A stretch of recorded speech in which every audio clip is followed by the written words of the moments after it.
I think it made a huge difference. But again, overall, I can't complain about the D.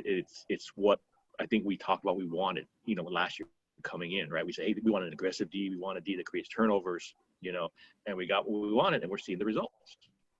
And the main thing is we got the athletes to play that type of style of football. What you got, Ty? Yeah, I agree. This is the defense that I think that we've all been hoping for like the last 5-7 years, that we were hoping to see under, Clancy's tutelage. But the thing that I enjoyed about this defense on Saturday or Sunday was the energy that they brought to the field. That's something that I haven't seen in quite some time. We've had some good games, defensively where we did well, but you could just see the aura of the defense when they were out there on the field was just different. Guys were flying around, they were talking trash, which is okay. It's a little bit of trash talking. It's fine. And it was great to see. There's a lot of popping, man. Like when you're listening to the TV, like I heard a lot of popping out there. So a lot of guys were running to the ball. They're trying to make hits, trying to make plays. And as far as Drake, I kind of watched the game a second time. I don't think they did a good job of trying to play away from Drake. I just think that within the run and shoot offense and their scheme is they were, as soon as the quarterback got the ball, he was looking to throw it. There was only, 2-3 seconds and he was releasing the ball. So I think that allowed them to get the ball off, but at the same time, Drake wasn't able to get in the backfield like he has been the last few games, which is fine. And when we did get in the backfield, it's usually with combo blitz, linebacker blitz, or nickel blitz come in, and somebody got free and ended up. Obviously, Nick got back there twice. I want to say Max Williams was back there for one, and Hufanga was back there for the other on the blitz, which kind of helped, catapult Nick into that position to get the sack. So yeah, Nick had overall, 3. Yeah, he had a hat trick. So overall, it was great. I love the aggressiveness of the cornerbacks. I know a lot of fans complain about Steele's aggressiveness, but I've said this since camp, and you guys know that is I love his aggressive style. It's SEC style cornerback play. Like I said, he's going to be aggressive. He's going to pull on you. He's going to yank on you. He's going to get on your head, and that's kind of how it is in the NFL. A lot of guys are like, oh, he's causing penalties and stuff like that, and I'm cool with that because guess what? If you look at his numbers, the yards that are thrown to him are below 100. The completions are like there's 12 to 15 completions for the season against him.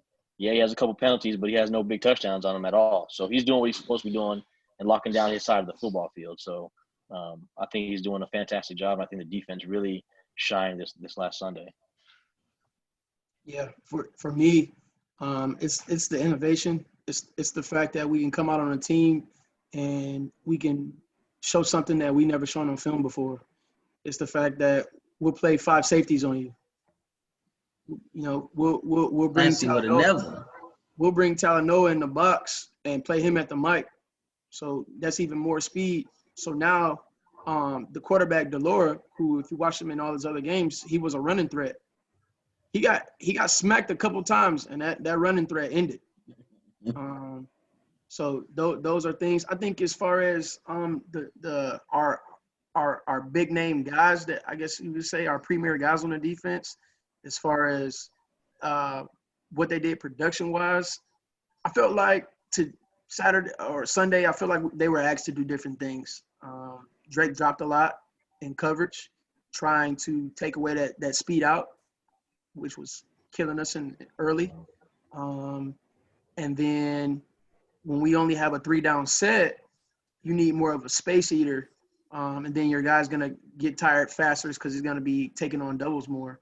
So we rotated from Marlon to Peely to Pepe, really, really, really quick. And then in the second half, we're up 35-6. Like you guys already mentioned, on a short week, it's no reason to keep playing Marlon at that zero technique that he was playing. Same thing as Drake. There's no reason to keep playing him. We're up 35. Let those young guys get in, see what we got. But yeah, overall, I love the defense. The DBs that started the game, the DBs that came in to spell other people. I think that Max Williams is gonna be a star. I think he's phenomenal. In open field tackling, he makes some real tough tackles. Yeah. And as far as the DBs go, it's lights out. It's lights out. I would say whoever's behind OG needs to be preparing themselves because he could go. He could be gone after this year. You never know. So definitely like what I seen. So moving on to the offense, I'll go in reverse order. What you got to say about the offense, Ty? Well, I mean, I think they proved to us what they were as far as a traditional or a schematic air raid system as far as getting the ball out to your guys into the green area, right? From the beginning, it seemed like I was gonna say King Keaton was a little hesitant at first. I think the first pass play or second pass play, I was watching him and I thought I saw that it was a mesh route where I felt he could have thrown to St. Brown across the drag route, and even after he got past the defender, he was still open and he kind of still held onto the ball and didn't get it off. And I was kind of worried about it. I was like, man, are we getting ready to go through, ASU and University of Arizona game again? But after that, he was on stride after that. And obviously at one point he was 17 for 17 for 200 plus yards and 5 touchdowns. So he was slinging it out there. The receivers did a really good job of getting to the green and finding the opening areas and allowing themselves to be open for Keaton to find them. So I think that they did a good job on that. And I won't talk too much about the running game. I'll save that for you to discuss for our fans out there who are so eager to discuss our run game or lack thereof. What you got, Terry? Yeah, I mean, everyone's to talk about the run game, but at the same time, when I did agree with Graham Harrell when you got 17 for 17 and 200 some yards and 5 touchdowns. There's really no reason to run it necessarily. There were a couple passes. That one I think is a screen pass or a swing pass to Marquise Stepp where he went full stride and he hit that defender at like 6 or 7 yards down the field. I mean, you don't want to be that guy, when he's got a head of steam.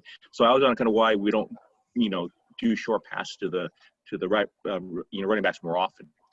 My only concern I kind of had was if I was watching the game is how Washington State was able to get some penetration and get pressure, only rushing 3 or 4 guys, on our offensive line. Granted, I know we didn't really practice that much, but, he didn't have the time that I normally see him have the time back there. He is having to rush some of his throws, step up in the pocket, had to roll out a few times. So he definitely wasn't comfortable back there, especially in the second half. And that is, was a concern.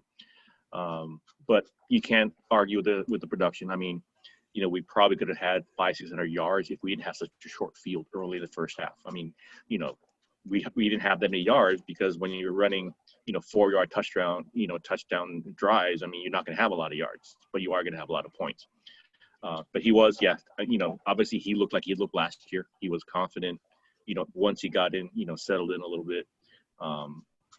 Wasn't happy with the second half production. I thought that we, made some mistakes and cost ourselves, some points.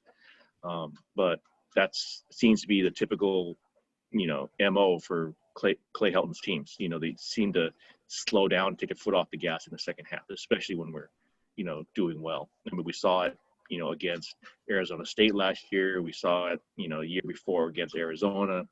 Just allowing these teams to get back in the game because our offense just stops functioning. So, but we'll see what happens. I mean, UCLA, it's always a rivalry game. UCLA looks a lot better this year, so we'll see whether or not we can take that next step and play a whole game, on offense on this coming Saturday. So. Yeah, just to piggyback off what Ty and Terry said is we just want to see a complete game. Like the first half, we look like a top 5 playoff team. We could play with anybody. Second half, we looked like we don't deserve to be ranked. So just want to find some consistency, play a full game. Like you guys said, I'm not going to speak too much about the run game. It does have to be more consistent, especially when you're playing better teams in the country. We could probably get away with that playing the Pac-12 because, as you can see, we're head and shoulders the most talented team in that conference. So I think we just need to be a little bit more technical, pay a little bit more attention to the fundamentals, and then lack of practice always hurts your O-line, no matter who you are. We started two true freshmen. You can tell they got the talent. They need to get their feet wet a little bit more, go through some growing pains, and they'll be solid. So I think things are definitely looking up. Our offense is looking a lot better than it was the first 2 games. So actually the first 3 games. So I'm happy with that. Wait, no, 3-0, Yeah, right?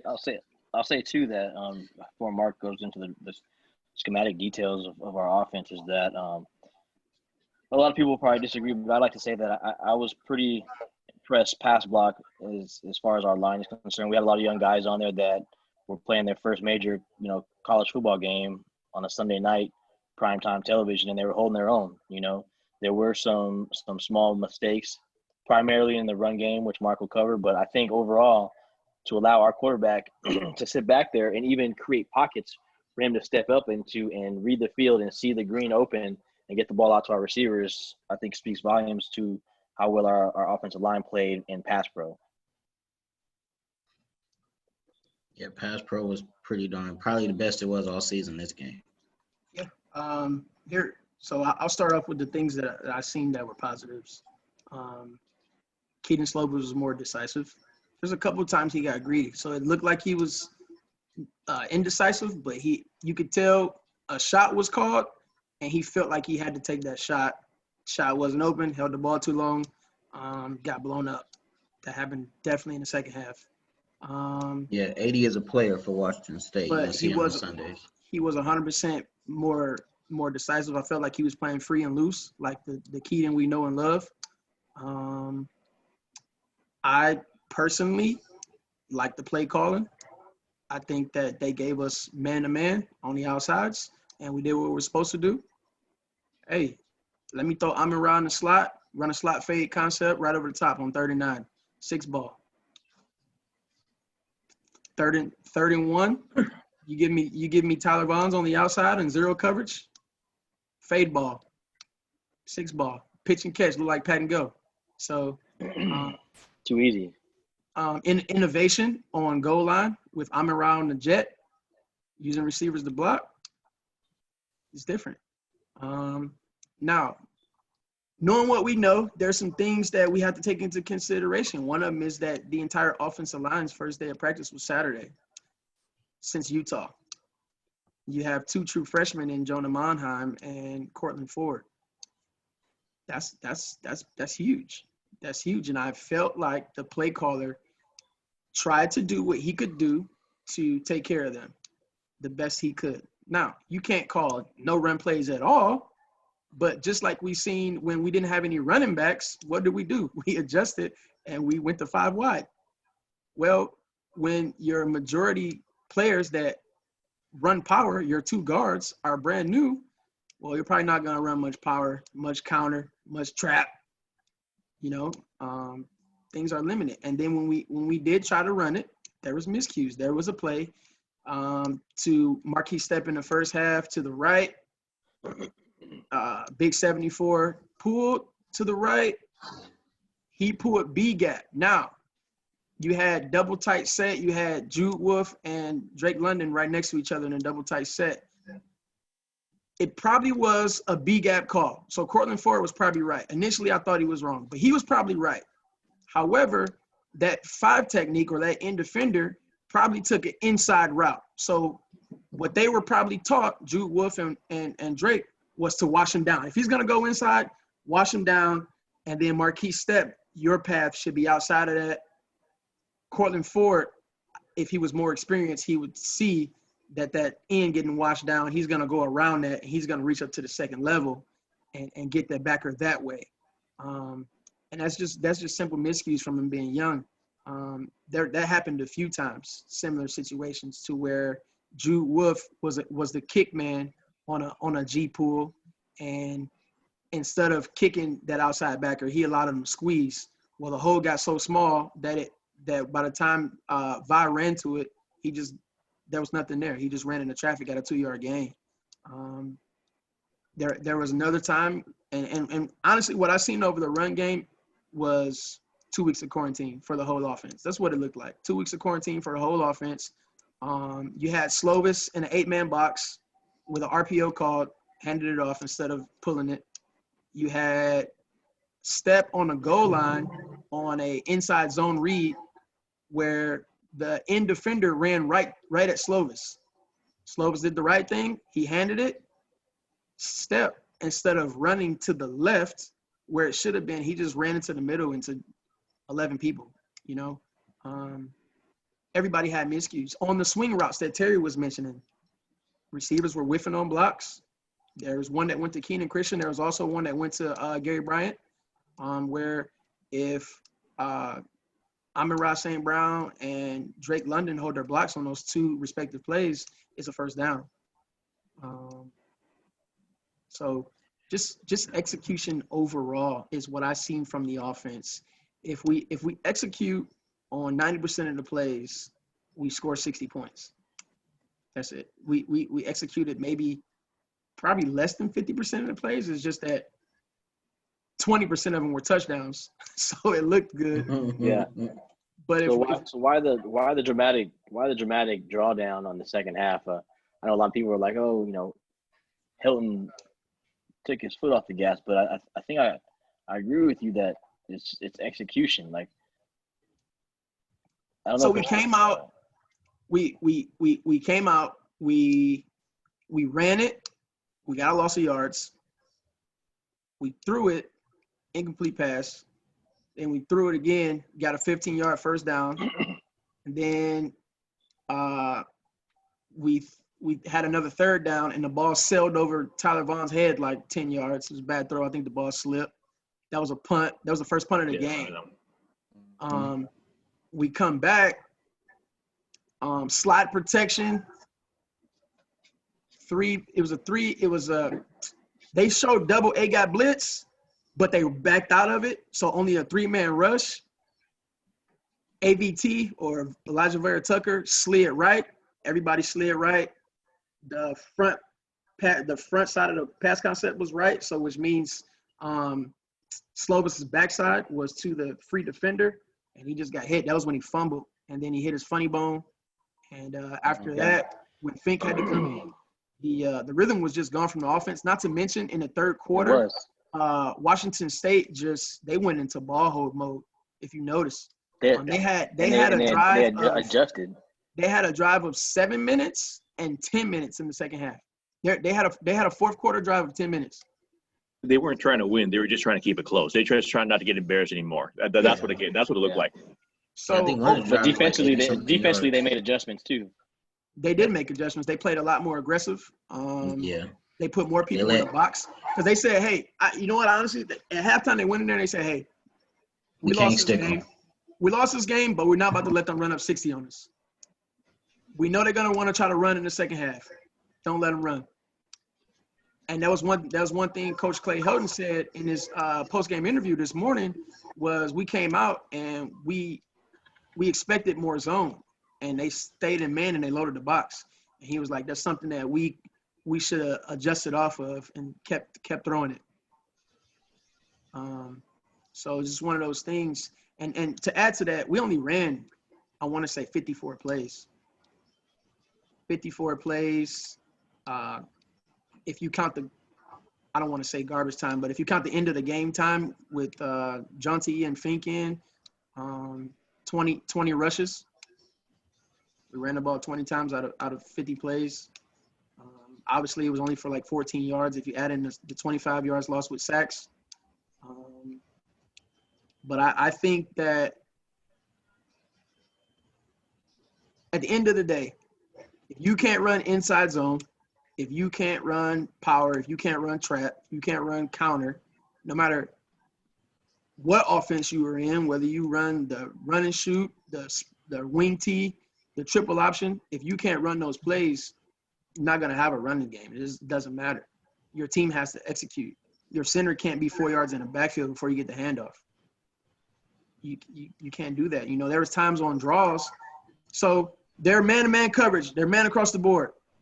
Play call says, "Hey, let's run a draw." Everybody's back's going to be turned to the offense because they got to guard their man. You're the guard. You're not covered. So technically, you should just run straight and go get the Mike linebacker. Well, you don't. You stand there and you block nobody. Running back runs through your gap. It's a 2-yard gain. The Mike linebacker makes a tackle. Like, those are just things that just – I don't know what to call it. I'm obviously not in their meetings. I'm not at their practices, but I think the coaching from the old offensive line position has to improve. I see that a new D-line coach came, and the D-line looks different. I see a new DB coach came, and the DBs look different. New linebacker coach came, and Todd Orlando, they look different. I don't see any differences or improvements from the offensive line. And you can't really include ABT because he's an NFL talent. So players, you always benefit from coaching, but certain players don't need as much coaching as others, and he's certainly one of those players. So so offensive line definitely has to be more consistent. Another thing I like is how we get beat across the face a lot, especially on the right side. That definitely has to improve because that hit on Keaton could have easily been a concussion. Yeah, the biggest thing is you have to understand. I mean, again, these guys are at the highest level of coaching, or almost the highest level of coaching. So I'm sure they know, but the offensive line is the most people on the field at one position. Like that's the biggest unit on the field. So you got running backs, you got receivers, you got the Q. There's 5 offensive linemen on the field, and they all have to work in unison. So if that's your group, you gotta have them together. Like it doesn't matter if ABT's on the left side and he's handling his business over there. Well, it doesn't matter if the right guard whiffs. It doesn't matter. It doesn't matter that you got a 93 PFF grade. All together, you are the offensive line. All together. So they just gotta come together and execute. The every other play. Whose turn is it anyway? Like I feel like that's what it is with the offensive line. Is whose line is it anyway? Is it gonna be 62? Is it gonna be 71? Is it, is it gonna be 70? Who's it gonna be? That's gonna miss an assignment or get beat. Well, hopefully this coming week with a whole week of practice together, they'll be able to hopefully be in more unison because, not knowing that they didn't practice till Saturday, but then now knowing that, it definitely showed more than anything else. So, we'll see. We'll see whether the young guys continue to get their playing time or whether or not, I know Jaimez is day-to-day, right? But I didn't hear what the issue with Voorhees was. Was it a COVID issue or was it injured why he wasn't playing? I think Jimmins injured his elbow. Yeah, but I thought Voorhees didn't start, or was it? Still Voorhees was still not able to play for contract tracing. Yeah, he was still because of the COVID. And then Jimmins, he hyperextended his elbow. It's day to day. They don't know. They don't know where he'll play or not, according to Hilton. Jonas held up pretty good, so. You lost Greg Johnson with a knee, I think a MCL. He's gonna get surgery. And then Jude Wolf with a foot. He's got to get surgery too. Yeah, both out for the rest of the season. Greg Johnson, I thought was a foot too. Or no, foot, right? Yeah. Who's testing for Greg Johnson? Is it going to be Max, right?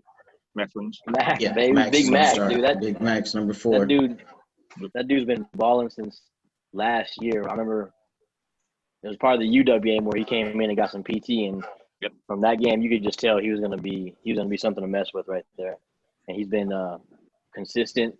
He's been patient, and every time he has an opportunity to shine, that dude does. Hey, shout out to Jamison Mitchell in the chat. Hey, he said Oklahoma's doing something right. Oh, we know.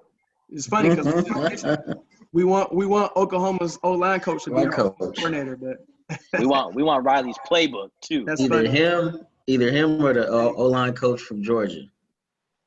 Bring Oklahoma's offensive line coach to come be our OC. He's actually the assistant OC over there at Oklahoma already. So that's 2-1. It's the same thing with Orlando. Hey, we say, hey, we need a better defense and we need our linebackers to play better. So we got a defensive coordinator as a linebackers coach. It'd be perfect. Yeah, it's time for Clay to evaluate 2 assistant coaching positions, and it's the running back coach and the offensive line coach, in my opinion. Yeah, that's something we didn't touch.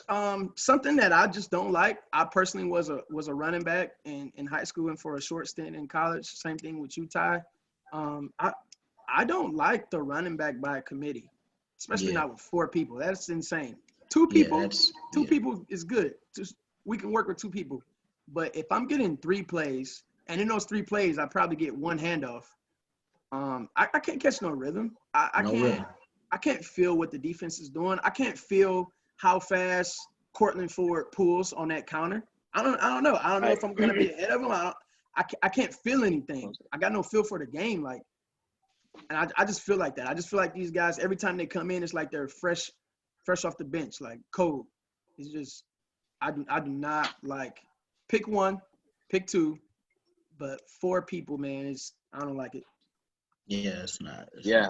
I agree, man. That's one thing that's a pet peeve of mine since last season is watching so many different backs come in the backfield. And obviously last year we had injuries, so it kind of dropped it down to I think 2 backs at the time, and that looked great. But to have to sit there and I was telling the other day, like it's like Oprah giving out money. It's like, here, you get 30, 40 yards, you get 30, 40 yards. Like just give me 1 or 2 backs that's gonna get that 100 yards. And so when recruits are watching the game, they're like, oh man, he only had 10 carries, but he had 100 yards. And that's because he was in a rhythm. He was in a groove. Oh, and by the way, he had 5 catches for 67 yards and a touchdown as well. That's right. That offense that I remember seeing now that we were talking about the other day was when Mike Leach was at Wazoo and he was throwing – he had those quarterbacks throwing for 4,000 or 5,000 yards. He still had running backs that were rushing for 1,000 yards off of like 15 to 20 carries, getting 100-plus a game, plus all those swing passes they were receiving. That's our offense, I think, should be and can be. Because it was him by it was him by himself, McFlurry, or whatever his name. So like this year, right? USC, if USC was to play a full schedule, right, 12 games, USC would have over 1,000 yards rushing. We would have probably 1,300 yards rushing, but it would be 400 for Vi, 300 for Card, 500 for Step. Like,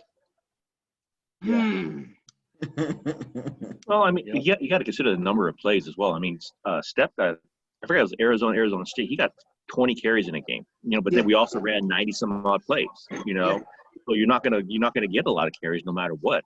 Even Slovis only threw the ball 30 some odd times, right? Which is a lot different than 50 some odd times he throws it. So having 54 plays run, probably plays into that equation as well. Plus, like you had mentioned earlier, Wazoo pretty much decided to shorten the game. We're going to hold on to the ball. We're not going to get embarrassed. We're not going to give them back the ball. We're going to little dink and dunk and work our way down the field and end this game as soon as we can. So that does play into part of it. So moving on from that, what's our thoughts on UCLA? What do they bring to the table? What's the potential for that? They definitely had a potential to – they played to their potential. They got a chance to win. But I think their downfall with us is same downfall Washington State. They play a lot of man. So if you play a lot of man coverage against SC, if you don't got those athletes on the outside to stick with what we have in our wide receiver room, and Keaton being accurate and more decisive the way he was Sunday, I don't think that's going to hold up. You'll see it might be a little high scoring, but it'll be more the game will look a lot like it did last year. I wouldn't say Keaton would have 500 yards passing. I'll say somewhere between 350 and 400. Definitely want to see more out of the run game. And then with this defense, UCLA probably, I'll give them 17 points, 24 max. But the way T.O. got us rolling right now, I don't see them being able to hang with us in the over 4 quarters, especially the way we're playing right now. And if the O-line is, get a good week of practice, we get 1 or 2 of our starters back. If Jimmins can't go, I wouldn't say rush him because Jonah did play pretty well for his first start as a true freshman. So you see you got something there you could work with. So I wouldn't rush him back because I'd rather have him healthy for the bowl game because we're going to probably be playing a top 10 opponent for the bowl game if we finish out these last 2 wins and win the Pac-12. So I'm expecting a victory. It might not be – I would love it to be dominant, but I think this game is going to be a little tighter than it was last year. It could get ugly, though. So I definitely expect to win for myself. Yeah, Terry. I don't know. UCLA is kind of a weird team this year. Weirder than normal, I probably should say. I mean, they were down big against Colorado and came back and made it close. I mean, I don't even know how good Colorado is, but based on the numbers, they have a pretty decent defense. And UCLA scored mid-30s on them. They kept it close with Oregon. But, again, I'm not sure how good Oregon is now that we see them lose to Oregon State and to Cal, DTR didn't play a couple of games in the middle there. I know exactly why, but I do know he didn't play. Right. He's one of those guys. If he gets in a groove, he's going to start rolling. And that's usually what happens when they make those big comebacks. He gets in a groove, he gets consistent, and he makes plays with his arm, makes plays with his feet, and next thing you know, they're rolling. And they're putting up points. That's the part that worries me, is his ability to do that. If we make him uncomfortable, if we keep the pressure on him, if he has an inconsistent game, he never gets in that groove, I think we could potentially blow him out, because our defense is, our offense is going to score. We know that for a fact. They're a defense I don't think I don't think Chip Kelly has ever had a good defense, at least not a dominant one. So we know that they're going to be average at best. So we should be able to score, so it just comes down to, are we going to have a shootout, or are we going to have a tight game? I'm sorry, we're going to have a shootout, or we're going to have a blowout. I don't know. I expect to win, but if they keep it close, then those games always worry me at the end. So we'll see. Like I said, we'll score our points. If they play man on the outside against our receivers, the game's over early. Especially if we get a couple of early stops against DTR. That's the way I see it. Yeah, I agree. I don't see the defensive coordinator adjusting. They'll probably install and plan for some zone, but at the end of the day, coordinators are stubborn dudes. Like, he's gonna want to blitz.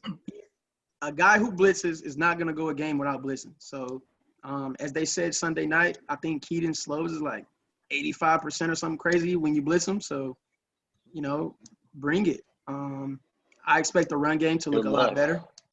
I guarantee you there's some conversations in those team meetings, in those positional meetings about the run game. I expect to crack about 140.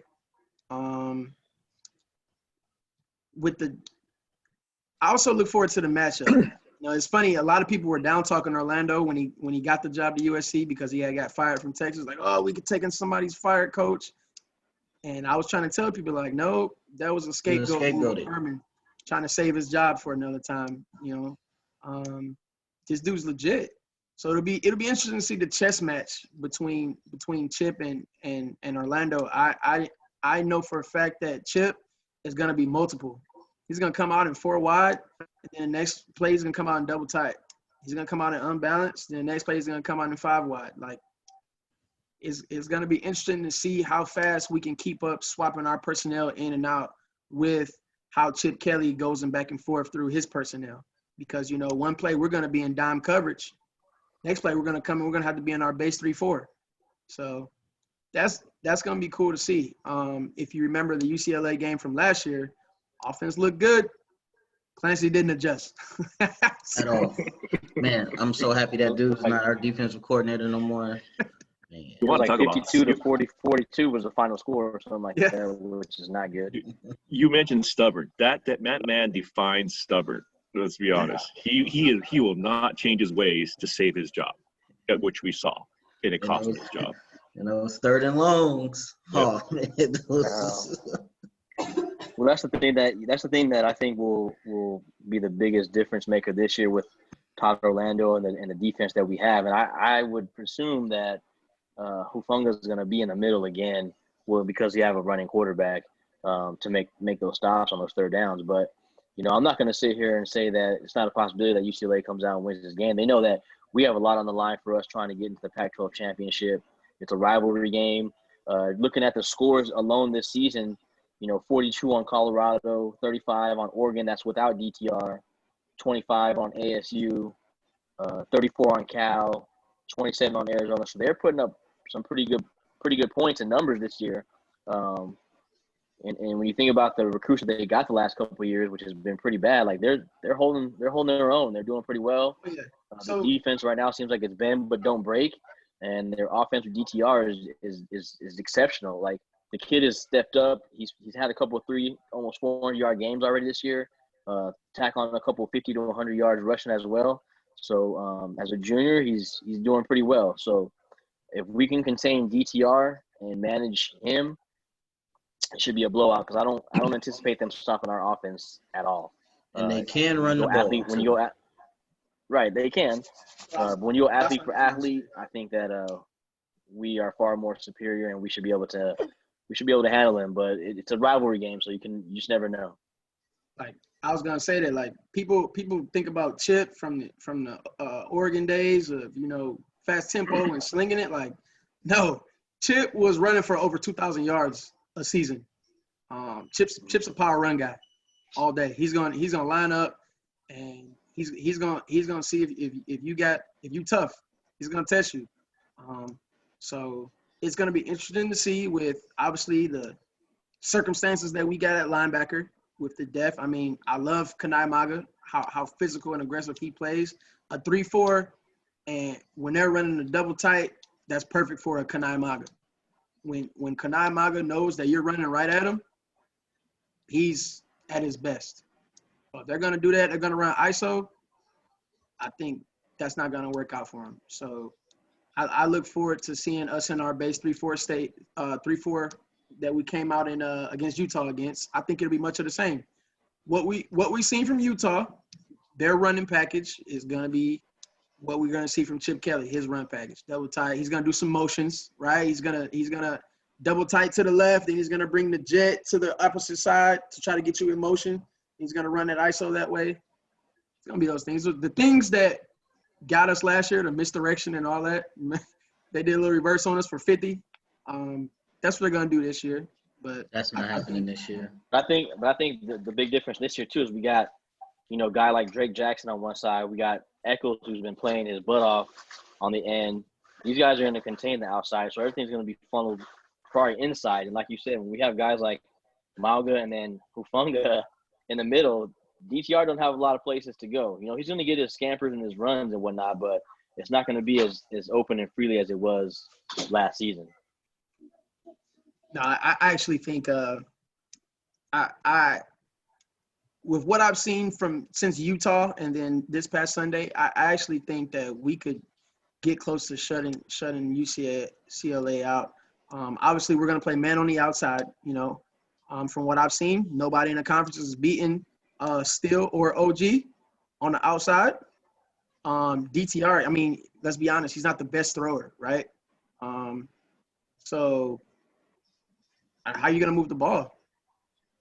You can't I have beat to throw in there too. Polamalu has almost had an interception every single game this season. He dropped one last game. He dropped one in the Arizona game, but he's been in the area all season long. So with him and either Hufunga at the safety spot or even Chase Williams he was looking fast and furious on the field. In place of Hufunga back there the other day, and so he murdered. That to me is going to be huge as well. And one thing I'll give UCLA, their running back is legit. I think their running back's an NFL dude. Yeah, he's nice. I like him a lot. But again, when we run our 3-4, and you got Marlon down there, you got Nick right next to him, Tremblay or Fig on the other side. Then at those outside backers, you got Drake and whoever else you start on the outside. Whether it's it'll probably be Eccles, and then they'll probably start Raymond Scott and Kanai Maga on the inside. I'd be very surprised, very, very surprised. Then you're probably going to walk the safeties up too, especially if you go in a jumbo set. And I'll say offensively for us, like I said, looking at off the scores of these other teams that they played, the other teams that put up, a lot of points on their defense. It's bend or break for them, but I think we have the opportunity to get into the 50s again, like we did last season. But I think you're right, Mark. I think that despite what everybody probably feels or thinks, we are going to have a successful running game this week. But it's because of the way the pass is set up is going to create opportunity for the run, in my opinion, for this week. The amount of plays we're going to run is going to be a lot more too. We'll probably run 85 plays. So pretty much it's just. I mean, me personally, I'm actually on a little bit more of the optimistic side. I see us at 41-13. I think they'll score one touchdown, maybe a blown assignment, blown coverage. They'll beat us on a one touchdown, and then they'll kick 2 field goals for the rest of the game. Yeah. I'm at 51-20 is my prediction. I think we're going to get those points up there. I do. I think we're going to finally get that 50 score, right before the conference championship. Allow us to maybe position ourselves to be in the top 12, and then, they'll get, 20 measly points probably in garbage time, but I think it's going to be a blowout. Yeah, I'll say 42-17 or 42-24. I'm gonna go 49-20. Man, so we think the offense is gonna be rolling, huh? I hope. Well, the thing is, they With- couldn't stop us last year. They couldn't stop us last year. What's different than last year? There's almost nothing offensively. We're gonna score, right? I just hope that with all the talk recently about running the ball and this and that, I hope somehow Keenan Christian or Step or somebody bust one for 85. I hope we bust a big one. Second play of the game. Do a Reggie Bush. 60 what? That was what, a 65-yarder, second play of the game. Yeah. He Yeah. got So flagged I for think- flipping into the end zone. let's move on to recruiting. We got National Yeah. Signing Day, the first National Signing Day coming up next week. Potentially in a position to sign some big fish with obviously a lot depends on how we finish in the Pac-12 and what we could potentially do in bowl season. But yeah, there's a lot of potential there. What you got, Irv? Definitely can see the light at the end of the tunnel. We made strides with Corey. It was times we thought we fell out of his top 4. He's the number 1 player in the country. He's right in our backyard. We can't lose him. Also focus on flipping Rayshawn Davis from LSU. They're having a terrible season. I'm glad they are. Hopefully they lose by 60 their next game. Can't stand them. And hopefully he comes home, take back the West. It's looking like we're going to flip the DB commit from UCLA, Devon Kirkwood. Reminds me of Elijah Blades, long athlete, can run. His future looks like it's at corner, but it looks like he can play a little bit of safety too. Has some ball skills. He plays some wide out. So you always want to see a DBs playing wide out in high school, because if they don't, that means probably they can't catch too good. So you always want to see him playing both ways. But I'm focused on the trenches too. Hopefully we can pull JT. We got a couple under the radar kids they're not really under the radar because he's a 4-star kid. Jay Toa is going to be a monster in the middle. He's already like 330. No, I think he's 340. I want to see him get down to like 325, 330 when he's better conditioned athlete. So nothing wrong with that. And then our DB class, I think we signed him with like 6 or 7 DBs. So that speaks for itself. All athletes, all can run, all can hit. So that's what T.O. and Craig Nyvar wants in a defense. Of course, Dante is hands down one of the top 5 recruiters in the country. So, yeah, I'm feeling the momentum when it comes to recruiting. I just wish they could visit and actually be in the stands and be on campus and, see the camaraderie the guys are building. That'll make it a lot better. But I think the staff has done a pretty damn good job recruiting. So I think we're going to be fine in that department. Yeah. Hoping obviously we close with both Miller Moss and Jackson Dart, right? Yeah, Yes, we want both of them. Wide receiver class, we've never had problems finding good wide receivers. You see the big jump that Michael Jackson had in the most recent rankings. Again, I'm not sure exactly what they based those on, considering there's so little football being played. Remember, we talked about over the summertime. I took one look at his huddle and I said, this guy's not a 3-star. Yeah. He was the second or third best player in the whole state, Nevada. Yeah. So, yeah. Our offensive line, we're not pulling the 5 stars that everyone wants or the high 4 stars or whatever it is, but the guys we got are being evaluated, and I think Drev knows what he's looking for, and I think those guys will develop. Just like with Cortland Ford and with Monheim from last year, they were both 3 stars if I recall correctly. Maybe Monheim was a low 4-star, but they're going to develop. That's the main thing. On defense, all those safeties that we're recruiting, they're all athletes. I mean, they could play safety, corner, wide receiver, so they all have multiple positions they can actually play. So just because we're signing so many DBs doesn't mean they're all going to be DBs once they hit campus, right? So, I'm sure they've talked to whoever about what they want to play. I mean, look at Prophet Brown, right? Mark, you don't like him as a DB, you like him as a running back, right? I see that direction, that we're going to go with our recruiting, especially if we do wind up kind of not getting as many running backs as we want. Right now we have one, Brandon Campbell. And right now he's, not really enthralled with the play calling. But I can see where a Prophet Brown would flip to the other side and be a running back, recruit instead. But overall, I think the staff has done well. I mean, we talk about, again, Dante Williams, one of the best recruiters in the country. And when we brought him in, we knew that was going to be the case. I mean, he's the one who brought Anthony Beavers. I mean, he is here because of Dante Williams, so we know what he can do. Coach Vic, we know what he can do, and what he brings. And it seems like once he starts really getting in there and talking to these D linemen, he's able to close the door. He closes the deal and he gets his guys in there. Our linebackers crew, we have a lot of depth to begin with, but I know we are bringing in a couple there as well, hoping for Davis Simon, the kid out of Washington that you guys all love. I think he's going to start early as well.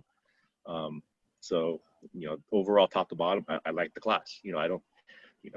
I know that we recently lost a kid, but I think it was more our choice than his. And I'm not sure if the kid we just got, the wide receiver out of Mater Dei, I forget his name, where.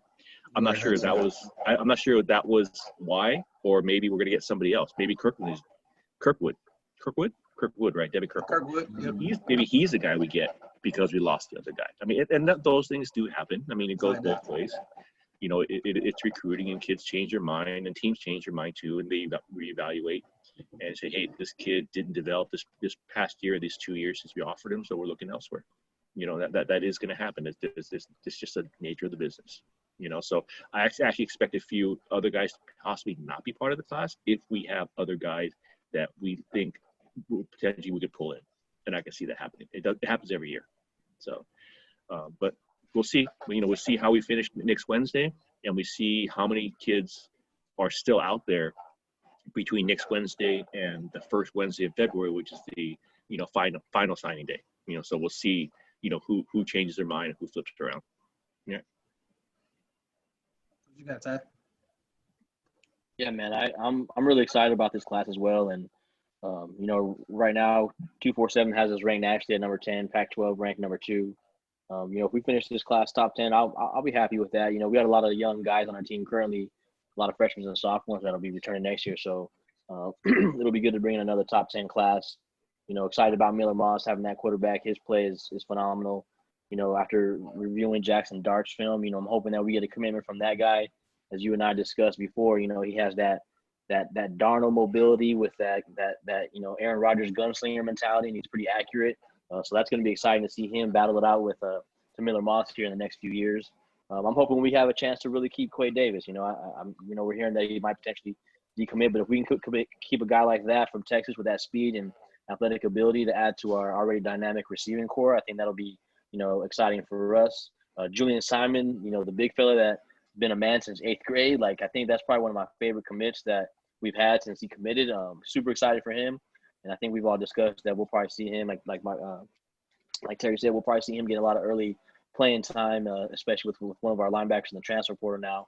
And a big receiver like Kyron Ware-Hudson, like, he's a phenomenal athlete. We've seen what he's done at Mater Dei and what he does, and he's going to fit in perfectly with the guys from Mater Dei we have now with St. Brown and Brew McCoy. Another guy that I'm really excited about is that tight end from Tampa, Michael Trigg, 6'4", 230. I think he's going to be a real dynamic weapon for our offense, somebody that will probably fill into Drake's position.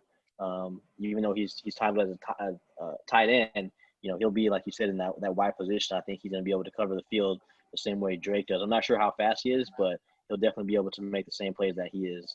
And then Anthony Beavers, big 6'2", 205 safety. The thing I like about this recruiting class, it seems like, is Dante Williams is bringing a lot of athletes.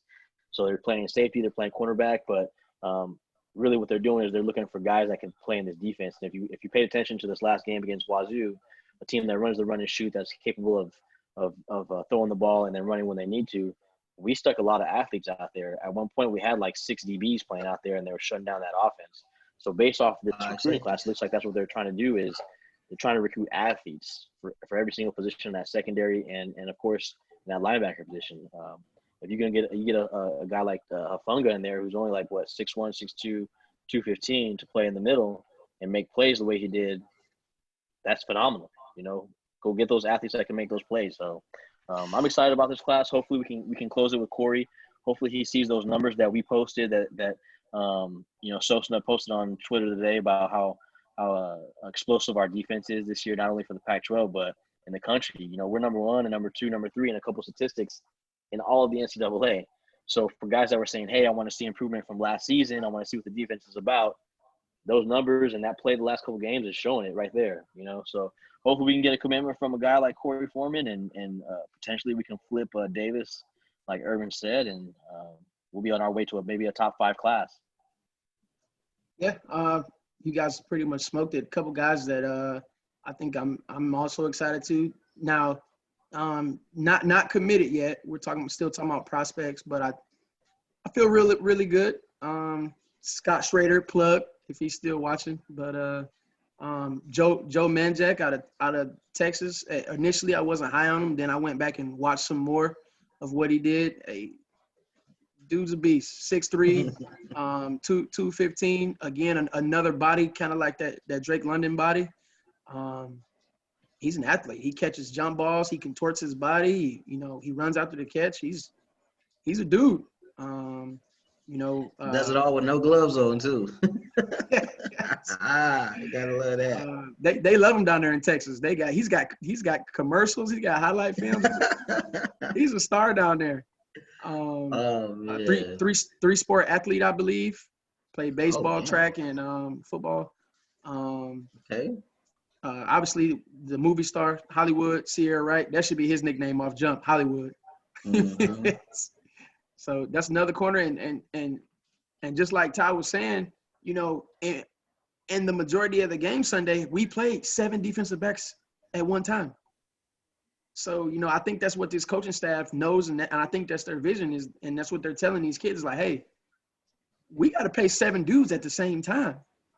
You're going to get in the game. Like, especially if in the Big 12, the Pac-12 is a lot like the Big 12 to where we might run up against an offense that's running 65, 70 plays. So we're going to have to make substitutions. We're going to have to get to, down the depth chart. So I love it. I love the depth that we're getting in the defensive backfield. I love the versatility. I love the size. We got a couple 6'2" guys that are already over 200 pounds. I remember a few years where it seemed like we were only getting dudes that were 5'10", 175 pounds. They could cover. It's a big DB class. You're talking Gordon about is 6'1", 6'2". The Jack Joneses of the world, they don't do it anymore against these guys. Yeah. Jack Jones does nothing for Drake London. You don't got to answer for him. So I'm happy that we got these bigger, stronger guys back there. Obviously, the crown jewel of the class is Corey, right? Obviously, that's the guy. If we Like can Ty, get like Ty said, based on what he told, all the recruiting analysts and all the interviews that he's been in, I feel good. He laid out what he said. He said he's looking for improvements. He's looking for how he could fit into the defense.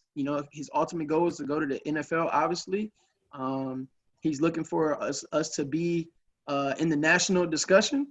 And obviously we got two more games left in conference, but I feel like we have a good argument or a good sell towards him coming to SC right now. So yeah, I'm really excited. Really excited. Yeah, and he's really close with Dennis Jackson and Drake. So if you look at Drake's development and progression throughout the year, that's another big thing he said he was going to be watching. And right now, Drake is the 3rd rank. He could be 2nd because I think he moved up, but he's the 3rd ranked edge guy in the whole conference. So we got 2 top 5 edge guys in the whole conference. So come on, SC, stay home, and let's build this thing on up. All right. Well, unless you guys got want something. to talk about. Yeah, let's just real quick before we close up shop. Let's talk about our number 15 college football playoff ranking that we're sitting at right now. All right, I'll keep it PG. All right. The disrespect we get nationally is really starting to piss me off. You got teams that's lost 1, 2. I think even last week they had a 3-loss team ranked ahead of us. So North it Carolina. all comes. I think it's more of a regional bias. And you can tell they don't really watch Pac-12 football. They just go based off. They look at stats and they look at scores. But if they're actually watching games, there's no way you can have us ranked no lower than, I'll say, I could respect 15, but really we should be at least 12. I'll say we should be a top 12 team. We undefeated. We only had really one close game. Every other game we won by more than 2 touchdowns. So, no, except for Arizona. Arizona and ASU, we beat both of them by a touchdown or less. But if you look at our last 2 games, it's clear that we're a top 12 team, top 10-ish team. Easy. What you got, Ty? Yeah, man. Like, obviously, the first 6 teams, Alabama, Notre Dame, Clemson, Ohio State, A&M, and Florida, you're not expecting much movement from them. But after that, I think that there's some wiggle room because you got Iowa State, who's 8-2, 2 losses, lost to a Louisiana team, right? So I think they could be top 10, but at 7, Cincinnati being undefeated, I think they're right where they are. Georgia should not be in the top 10 at number 9 after 6-2. 5 out of the 6 wins that they have are against teams that have that are below 500. So you're like, oh, they look amazing. Well, yeah, they look amazing because the team they play is 2-4 right now, or 2-5 in conference. So had they looked that good against Alabama or some other schools, then I would have been like, yeah, they probably might deserve that. But no, they're not. Florida being 8-1, they kind of remind me of the Steelers. Like, yeah, they have that good record, but who are they really played against other than Clemson? And once Clemson played them, that was an ass whooping. It wasn't even close. So, you can say that potentially they could be top 10. Oklahoma at 7-2, again, they're like Iowa State. You got 2 losses. What are you doing? At 11 ahead of a 4-0 USC Trojan team, especially after the victory that we just had against Washington State.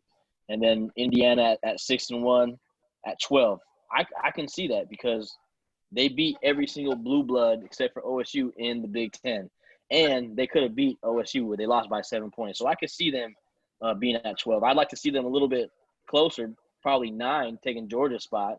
And then Coastal Carolina undefeated, in the conference, that's like putting San Jose State there. They're 10-0, or Nevada, So you got to give those guys their props. And then you got Northwestern at 14 before us at 5-1, and then us at 15. But like Irv said, I think we should be in 12, that spot easily. And here's the other thing, really fast too, before you guys go on. You got a team like Ohio State that's 5-0, 1 game ahead of us, sitting at number 4. They were idle and didn't move and stayed in the top 4.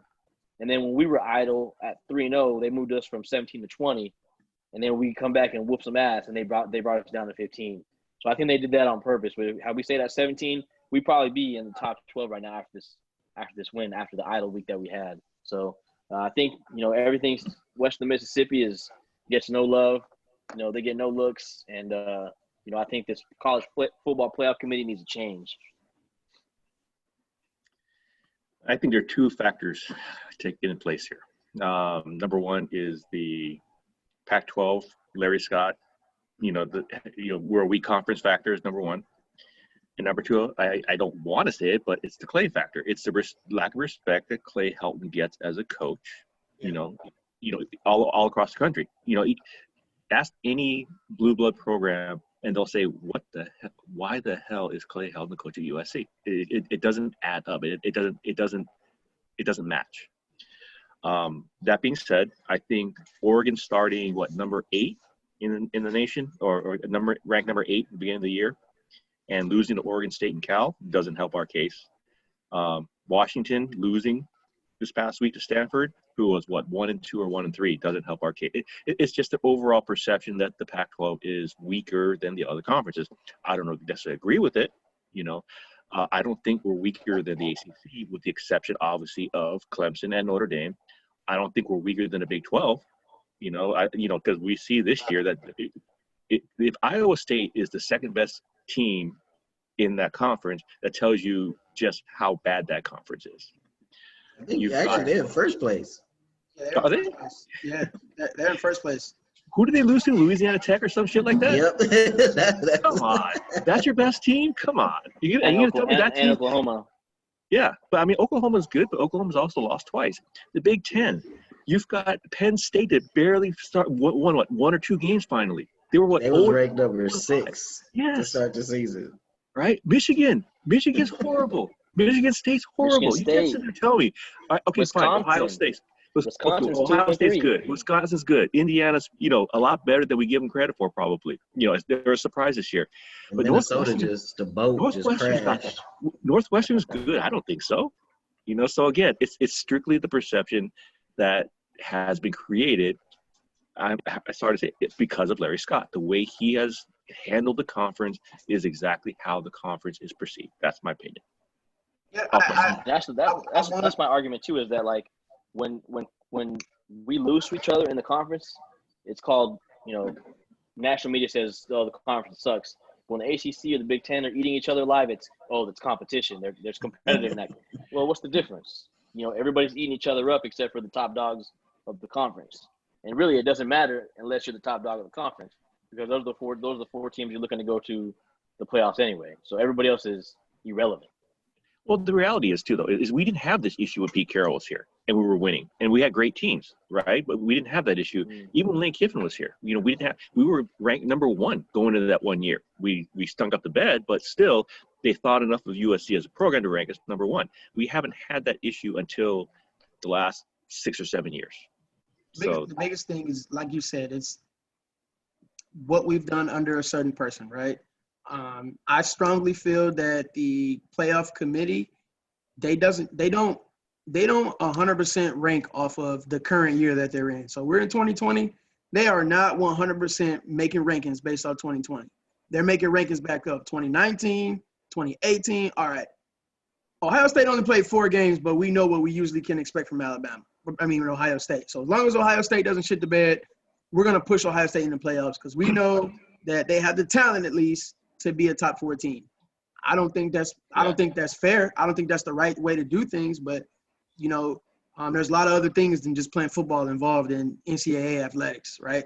So, like you said, Larry Scott is not doing what the commissioner of the Big Ten, the Big 12, and the SEC is doing. He's losing the race. Bad. It's not even close. Yeah.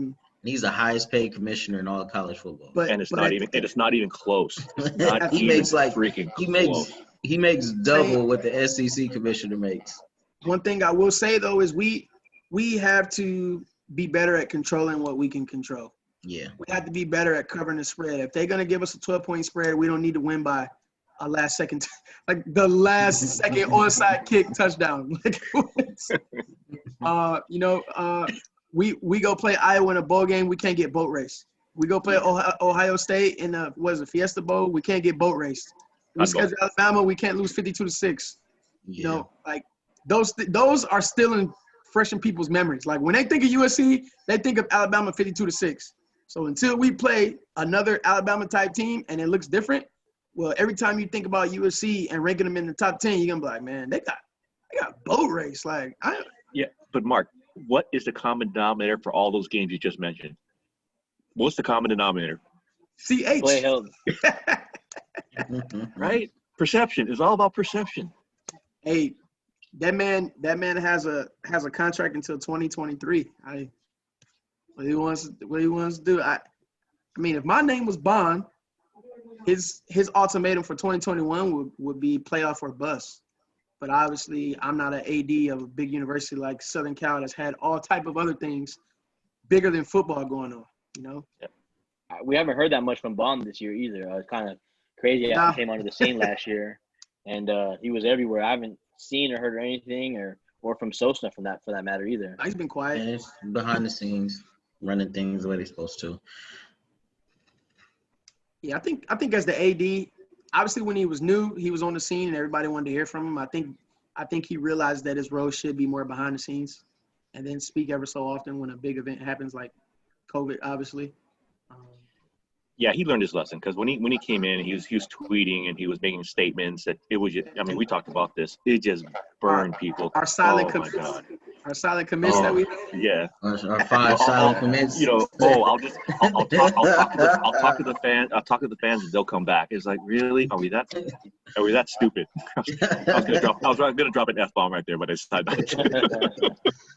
Oh, No, but man. he learned his lesson. Now he's Yeah, keeping his mouth shut. He's definitely. doing his job. He's letting Cessna do his job, doing what they do best. Let's see how this thing shakes out. They got Clay, who he wanted to get on the defensive side of the ball. They got his guys. Those guys turned out great, as we can see. So, other changes needed to be made, and we are stuck with Clay. What changes are coming next, and who does Clay want to replace? Who needs to be replaced, and we see what's That's gonna show if he's really learned his lesson. Yeah, absolutely. He always talks about how he watches other schools in the country, right? He compares to Alabama, and he says he learned this from Clemson and Notre Dame, and he's always talking about another premier program. But we'll see if he makes year-to-year adjustments before he's made to, because that's the sign of evolution, right? Yeah. You made big progress, but at the same time, it wasn't enough. So you go into 2021 and you say, hey, these two situations were weaknesses on my staff. I'm going to improve. Before you lose 2 games in the 2021 season, where if you look at that 2021 schedule, we should almost lose no games. None. Right. So is he going to be proactive, or is he going to be reactive again? And we're going to be talking about our goal is we're still in the driver's seat of a Pac-12, a Pac-South championship, a Pac-South title. The one thing I do want to see, at least from the coaching standpoint, is Orlando brought in his guys. Look, these are the guys I want. Yeah. And he created his staff. I don't know for a fact, but I wonder how many, if Jinx is really Graham Harrell's guy. Is Kerry Colbert really his guy? So I want to see if changes need to be made. I don't know either. Right? We'll find out whether or not Graham Harrell's going to get his guys that he wants, since obviously those guys aren't his guys. That's a really good point. Start with Drevno. Drevno, though. Yeah. I said just start with Drevno. As long as whoever it is an improvement, because the last time Clay had to change an offensive line coach, he brought in Callaway. So we saw how all right, so I've never seen a coach with that much experience, that successful as a player, be that terrible. I mean, it was just all bad. I'm not even gonna go into it. And that was after a 1 month. That was after a 1 month search for an offensive line coach, and that's what he came up with. So he was actually, what was that one guy that Lade hired? If the athletic department has said they have committed the resources that you need, because before that was a thing, right? We said we didn't have the resources. We said we didn't have the support. They weren't letting us pay quality staff members, so we were left with Callahan, right? Now we got a guy that's saying, hey, tell me what you need. So if that's the case, you need to be shopping. You need to upgrade. Yeah, my only concern with someone like Graham Harrell is he is relatively young. So does he have, as we talk about, does he have the Rolodex? Who does he know, and who can he pull in? Who's going to trust him with their career? Hey, I'm going to go play, coach under Graham Harrell as a running backs coach, and hopefully it'll advance my career. That's what position coaches look for, right? They look, what can an offensive coordinator, defensive coordinator, what can a head coach do for me, for my future? So at his age, I don't know. We'll have to find out if he knows enough people to reach out to them. And again, it's one of those things where, so the air raid is such a detailed system. You want guys to all speak the same language. That's what you want. You want a guy that, I was kind of talking before we came on to Ty about how when you run practice in that system, because it's all hand and arm signals, you actually talk like that in practice. You do hand and arm signals in practice. You don't talk. So you want guys that can come on and quickly, and we're in 2x2 hitches. Yeah, well, let me ask you this, Mark. Let me ask you this: wasn't Jinx an air raid guy? Yeah, he was Cliff Kingsbury's guy. Kingsbury's guy. He ran it in high school. I don't understand why he is. I don't know. I don't understand why the success is not there if he knows the system. I just don't think. I mean, there's only so much you can put on Jinx. Like, I will put the recruiting aspect on Jinx, but like Mark has detailed many times in our admin chat, a lot of the running is just blocking, the lack of blocking, missing blocks. Key blocks, and easy mistakes that's not allowing the run game to blossom like it should. So I don't necessarily think it's the running backs, although they've made a couple errors themselves. But I think, like Mark says all the time, it's really the O-line missing these blocks. I will say they definitely don't run like they did when D-Mac was here. Like that's apparent to everybody, right? They don't. Yeah. They don't look like they look. That's D-Mac. Yeah, exactly. So that's D-Mac, baby. Hey, he's the highest paid running back coach in the NFL now. Good. Dude's worth every penny, man. The dude is worth every penny. Come on. Yeah. So. Probably a future OC. I think if Bieniemy gets a head coaching job, I think he's leaving with him and going to be an offensive coordinator. Well, we'll see. We'll see who else is in line to get replaced. Bill Bedenbaugh. That's his name. Oklahoma's offensive line coach. All right. Tony Elliott, Clemson. That's another thing. Last note. Yeah, he's a damn good old line. You've been mentioning him since last year. You mentioned him since last year, Mark, right? Expect Graham Harrell to get some job offers. Expect that to be in the rumblings come in December, January timeframe. Again, if Clay Helton has elevated as a head coach, he's already got a Rolodex. He's already planning for that. Hey, Mobb's coordinator is looked at as one of the best offensive minds in the country. He's eventually going to leave. Here's the first names I'm off the board. Here's who I'm calling. Like, that's already got to be.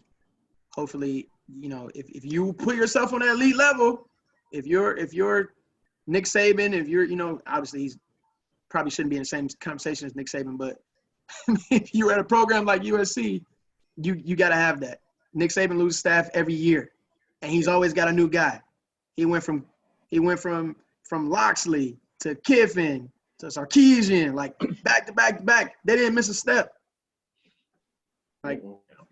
I think that Lane Kiffin actually laid the foundation for Alabama's offense, and when he left, Sark took over, and then after Sark left, the coaches that were under them continued to utilize that same offense, and they've been successful because of Kiffin, to be honest.